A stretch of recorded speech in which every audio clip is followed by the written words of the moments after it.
We're going to have some fun today. Urban Meyer, Dan Mullen, whose seat is hotter? It is Florida versus Vanderbilt by the numbers. And we'll get another update on some Florida Gators in the NFL, including Kadarius Toney's breakout game and which former Gator is on pace for an almost 1,000-yard season. All that and more on today's episode of Locked On Gators. You are Locked On Gators, your daily podcast on the Florida Gators. Part of the Locked On Podcast Network, your team every day.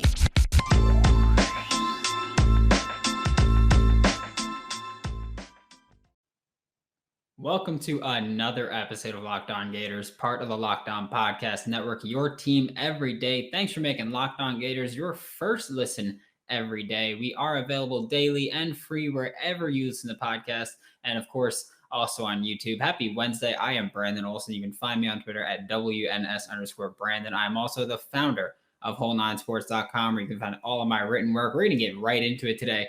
Urban Meyer or Dan Mullen, both, well, Urban's a former Gator coach. Dan Mullen's also a former Gator coach, but the current Gator coach. So fun stuff there. But both have fans clamoring for their jobs. And I mean, some fans are just ridiculous at this point. But Urban Meyer, 0-4 to start the year. His first year with the Jacksonville Jaguars. The bar video came out. I'm sure most of you have seen it. If you haven't yet, I don't want to feed too much into that part of it, but Urban Meyer, of course, after the loss last Thursday, stayed in Ohio, went to his bar, and there was video footage of him with a younger woman who's not his wife, of course, and his response statement was a joke, if we're going to be honest. But, you know, us Gators fans, we know that Urban Meyer response statements are going to be jokes. And here's the thing that's really kind of putting a nail in a coffin for him, even though it's very early in his tenure still. But players reportedly laughed at his apology once he left the room. He canceled the team meeting on Monday, which was also something that has been reportedly pissed off Jaguars players. He didn't address the team as a whole. He went to position groups individually and addressed them in that way. And yes, reportedly, once he left the room, they thought it was hysterical and they started laughing at him. So, you know, he's totally got the locker room behind him right now. And then Dan Mullen is currently 3-2 so far this season. It is his fourth season with the Florida Gators. An SEC championship appearance last year, and then a blowout in the bowl game was just atrocious to Oklahoma.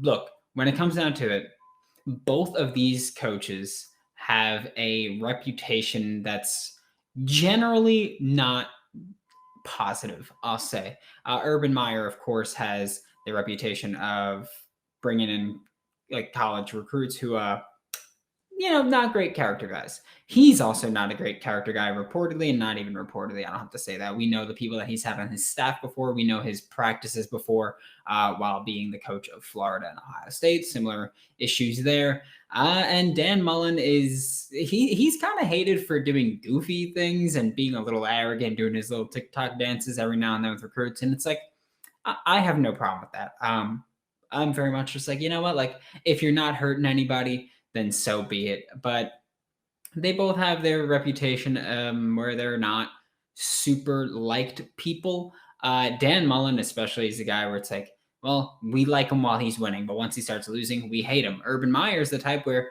we like him while he's winning because he keeps winning. We're going to just completely look the other way as to what's going on. And then once he leaves, we're going to talk a lot of trash about him. So that's what's up with both of them, that they're not really either particularly liked. I will say Dan Mullen right now, he's refusing to take responsibility for this Kentucky game. He's refusing to acknowledge that he was straight up out coached. I don't care how many yards you had. They had more points. They won the damn game. You got out coached. It's as simple as that. And even just look at the false starts. That's your fault. You're the head coach. You are supposed to be the discipline of this team. You did not discipline your team enough, and they had a bajillion penalties on Saturday night. But I will say that I'm not going to say who told me this, but on Sunday, the Gators were supposed to have off. That was announced to the team before the game on Saturday. They lost the game on Saturday, and things changed. They no longer had off Sunday. And, Dan Mullen's been telling people, channel your frustration and use it as motivation. But I mean, it's at a point where we're not we're not frustrated with the team in general. We're frustrated with Dan Mullen specifically, also because it seems like he can get the most out of nothing and then get the least out of a very talented team at this point. I will say Urban Meyer's seat should absolutely be hotter. However, there's more leeway in the NFL in the sense where, if Dan Mullen loses another 2 or 3 games this year, we're going to have a totally different conversation. The tune will change dramatically because at that point it's, well, what are you even here for? Because now the previous excuse, his first couple years when he lost games was, well, he's not playing with his guys. He's playing with guys that Jim McElwain brought in. That's his team right now. They're not Dan Mullen's guys. And now we're looking at Dan Mullen's guys and Dan Mullen's team underperforming, or at least to my expectations and the expectations of many Gators fans, because look, a lot of us, myself not included, I had very high hopes for this team, but a lot of Gators fans are saying, well, realistically, the SEC championship was not super likely, but something that we were hoping for and things like that. But we're not even going to get that at this point because, like I mentioned on yesterday's show, Georgia would have to lose twice, including once to us, and Kentucky would have to lose 3 games over the course of the year, and Florida would have to win out. So it's almost definitely not happening. There's less than a 1% chance right now that Florida makes the SEC championship game. So, I mean, it's like, what's up now? What is your excuse now? Because you have your guys. You have the guys recruited for your system, for your team, for your play style, and it's still not working out. So what's the excuse going to be now? That you weren't outcoached, so then what? You're passing the buck to your players? Is that what's happening? Because if you weren't outcoached, then they were outplayed. And granted, they were outplayed. Kentucky played one of the best games of the year that they've played, and probably that they will play this year. But point remains, you were outcoached. I don't give a damn about the yards. So what? They were better than you on Saturday night. It's as simple as that. Anyone else make money this weekend? Because I know I did not at all. Like, it was really bad. Everybody knows I use BetOnline because it's the fastest and easiest way to place a bet on all of your sports action. Obviously, Florida losing threw, like I said, a whole lot of wrenches into my game plan that I couldn't dodge, duck, dip, dive, or dodge. It was just terrible. They didn't cover the spread. They obviously didn't hit money line. They didn't hit 40. So they just took my whole parlay and just destroyed everything about it. BetOnline covers award shows, TV shows, and reality TV with real-time updated odds and props on almost anything you can think of. It is the best way to place your bets, and it's 100% free to sign up. Head to the website or use your mobile device to sign up today and receive your 50% welcome bonus on your first deposit. BetOnline, your online sportsbook experts. Make sure to use promo code LOCKEDON. That is LOCKED, no space, ON. Thanks again for making Locked On Gators your first listen every day. We are free and available on all platforms. Now we're going to take a look at some Florida versus Vandy numbers for this weekend, including the BetOnline numbers, and then we're going to take a look at some trends from the all-time record, kind of just mashing together what I did last week with Kentucky to make it a more compact segment. The spread right now is Florida minus 39. I am going to tell you right now, I'm almost definitely not taking that. And it has nothing to do with Florida being who they are. The money line, there is no money line on spreads that big using BetOnline for damn good reason. The over-under is 58.5. Here's where I'm going to go with it. Just hear me out here. Spread, I'm not taking Florida. I'm almost definitely not taking Florida because I almost never take a spread that is over 30 points because 30 points is a lot. At this point, Florida's projected to win by 5 touchdowns. Okay, that's a lot. Kentucky. Vanderbilt sucks. There we go. Sorry, Kentucky's still living in my head rent free for now. But Vanderbilt sucks. I think we can win by 5 touchdowns. But at this point, 39 is 5 touchdowns and 2 field goals at that point. If we want to cover, I don't know if we can do that. But also, and don't get me wrong, I'm still taking Florida to score over 40. I think that's happening. I am taking the over as well because I think that we will put up points. I think that Florida is going to have a pretty damn good offensive game. However, Florida's defense, and we know Florida's defense, they've struggled quite a bit. So I'm thinking that, maybe Florida scores 50 and Vanderbilt scores 14, 17, something like that, where we're not covering the spread at that point. That's my concern, that this defense, we can expect them to give up at least one huge play every week for a touchdown, specifically in the first quarter, in the first half of the first quarter. So that's why I'd say I'm not taking Florida spread, most likely. Knowing me, we get to Saturday morning. I will take the Florida spread. Just that's how I do it because I hate myself sometimes. I can't bet money line, and I gotta bet on the Gator game, but I don't like betting against them in anything. So I might take their spread, but not put it in my parlay. That's probably going to be my plan. I'll put the over under in my parlay. That's going to be it. Because I think that we're gonna put up points, but I genuinely just don't think that Florida's going to win this game by 40. That's just not likely. That's not something we've been able to do consistently. Look at South Florida and Florida Atlantic. We were supposed to win those games by like 20 to 24. We didn't cover the spread. So yeah, I'm certainly not. I'm certainly not taking that one. Now looking at it, I think Florida is 2-3 against the spread this year. Pretty sure that's where we're at. So that's. Yeah, 2-3 against the spread. That sucks. Wow. I'm sorry. The all-time record for Florida versus Vanderbilt. Florida is up in the series 42-10, another SEC series where we have a massive lead here. Florida's currently riding a 7-game win streak. Florida and Vanderbilt have been playing since I tweeted this out, by the way, and I told people, I was like, hey, we're going to take a look at some more numbers. It's going to be a little bit fun here. We're going to have some fun with it. So Florida and Vanderbilt have been playing since 1945, not annually. Annually started in 1992. So they played a couple years here and there, took a break, a couple years here and there, took a break, things like that. Just typical college scheduling. And Vanderbilt's largest margin of victory, 20-0. That was in 1946.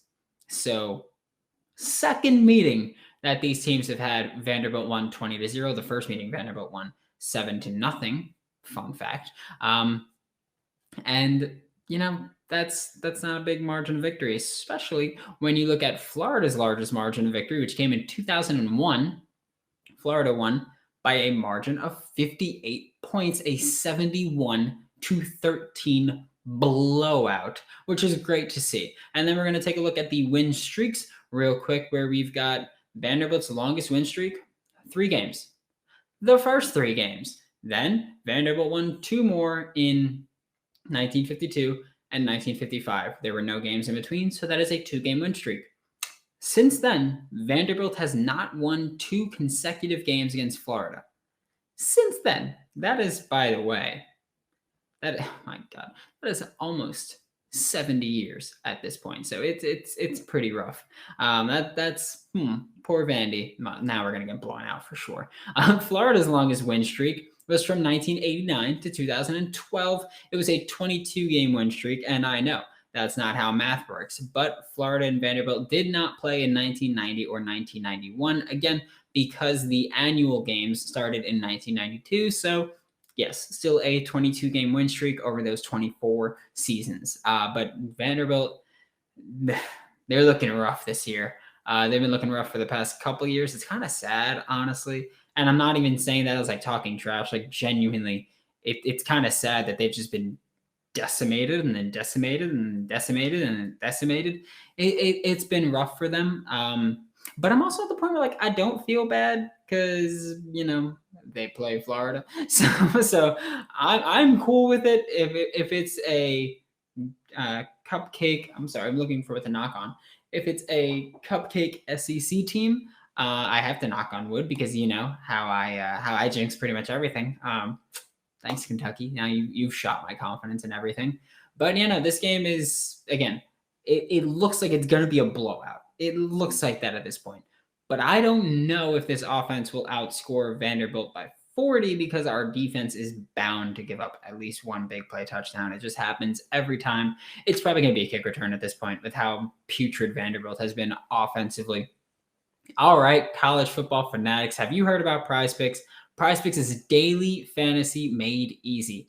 I love it, and I know you will too. Prize Picks offers every sport you can think of: NFL, college football, NBA, college basketball, MLB, soccer, and MMA, and more, baby. Prize Picks offers more college football props than anywhere else, and it's already incredibly difficult to find college football props. Like, it's kind of insane. They have props on anywhere from Power 5 stars to mid-major no names to the casual fans that you may have never even heard of. Prize Picks offers mixed sport entries, so you can go with the over on LeBron points and the under on Mahomes rushing yards. Screw it, why not? In the same entry. Don't hesitate. Check out prizepicks.com or go to your app store and download the app today. Prize Picks is daily fantasy made easy. And I don't know about you guys, but football season's here. I'm constantly eating because I'm constantly snacking when I watch games, and I try to watch games every night they're on. And in the beginning of November, we are going to have 7 nights a week of football once Maction gets started. So I'm going to be snacking a lot, and I've committed to eating Built Bar as my snack instead of other sugar-filled snacks or even salty-filled snacks. Like, it's just like Cheez-Its are the bane of my existence at this point. Built Bar is the best protein bar on the market. If you're trying to eat clean, but you've got a sweet tooth like me, that is no longer a problem. Built Bar is your low-calorie, low-sugar, high-protein, and high-fiber solution. You can even enjoy Built Bar if you're keto. Remember to use promo code LOCKED15 to get 15% off of your next order. That is LOCKED, LOCKED 15 to get 15% off of your next order at BuiltBar.com. Now, we're going to wrap up by taking a look at what I spoke about last week, which is Gators in the NFL. We're going to give a little update on some of them because it's really fun to talk about some things. Like I mentioned, we're going to talk about Kadarius Toney's breakout. We're going to talk about which Florida Gator, I almost said the name and spoiled it, which Florida Gator is on pace for almost 1,000 yards this year. Kyle Pitts is the first one we're going to talk about. This past week, he had a season-high 9 targets, the second highest catches he's had in a game with 4 catches, the second most yards he's had in a game with 50 yards. Kyle Pitts is still trying to figure out a way to get involved in this offense because this offensive line is killing them right now. We've got just penalties throughout, pressures given up. It ain't pretty. They can barely run the ball to the point where teams know that they're going to throw the ball, thus making it even more difficult. Plus, Cordarrelle Patterson just annihilated. Thank you, because I have you on my fantasy team, and I won the game by 3, even with his insane game. So thanks, Cordarrelle. Appreciate it. And Kyle Pitts is still trying to figure out a way here. He's playing out wide, in the slot, in line, all over the place. Kadarius Toney, breakout alert, baby. From weeks 1 through 3, Kadarius Toney had 4 catches for just 14 yards, and that is pitiful. I believe he also had like 20 yards after the catch because his average depth of target was behind the line of scrimmage. So that was disgusting. Week 4 against the Saints, Sterling Shepard was injured for the New York Giants. So Kadarius Toney got to start as the slot receiver.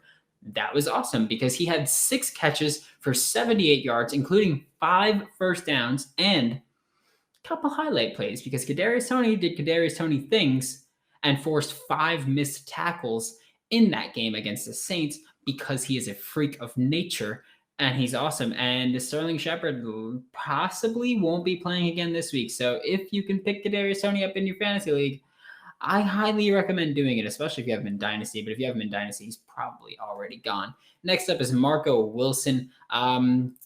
He really struggled on Sunday. And here's the thing. Marco Wilson, I spoke about this with Locked On Cardinals before the season, right after the draft, actually, with Marco Wilson, what his expectations should be. And I said, the biggest thing with him, do not apply pressure to him. He's someone who's going to need time to develop because his ceiling ridiculously high, his floor ridiculously low. He is such a hit or miss player right now where you've really got to just work on his consistency more than anything else, which is usually mental, which is good and bad because some mental things you just can't fix and some you can easily.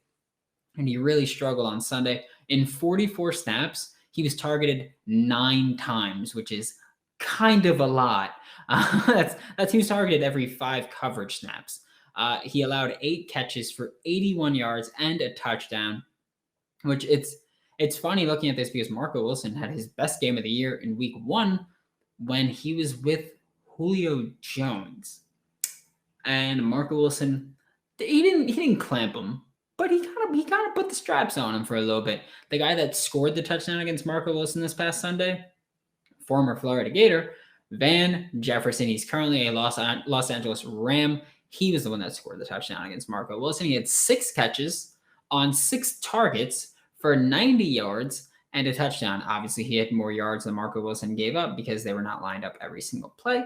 But Van Jefferson is the Gator that I've been talking about that is on pace for almost 1,000 yards this season. He was a second-round pick last year, and people were like, what the hell are they doing drafting him that early? Well, this year, he's on pace for 55 catches on 77 targets, 961 yards, and 9 touchdowns. That is certainly worth a second-round pick, a late second-round pick at that, if you're asking me. Next, we're going to take a look at Alex Anzalone, who's someone that I've spoken about quite a bit just on social media and on the show, where the first 2 weeks of the year, 3 run stops. Of course, a run stop is a tackle for a gain of 3 or less. So he had 3 run stops in the first 2 weeks of the year. He was 9 for 9 when targeted, quarterbacks were 9 for 9 when targeting guys covered by Alex Anzalone for 105 yards and a touchdown. And that is really bad because that means that Alex Anzalone was on pace to give up almost 1,000 receiving yards as a linebacker. That's terrible.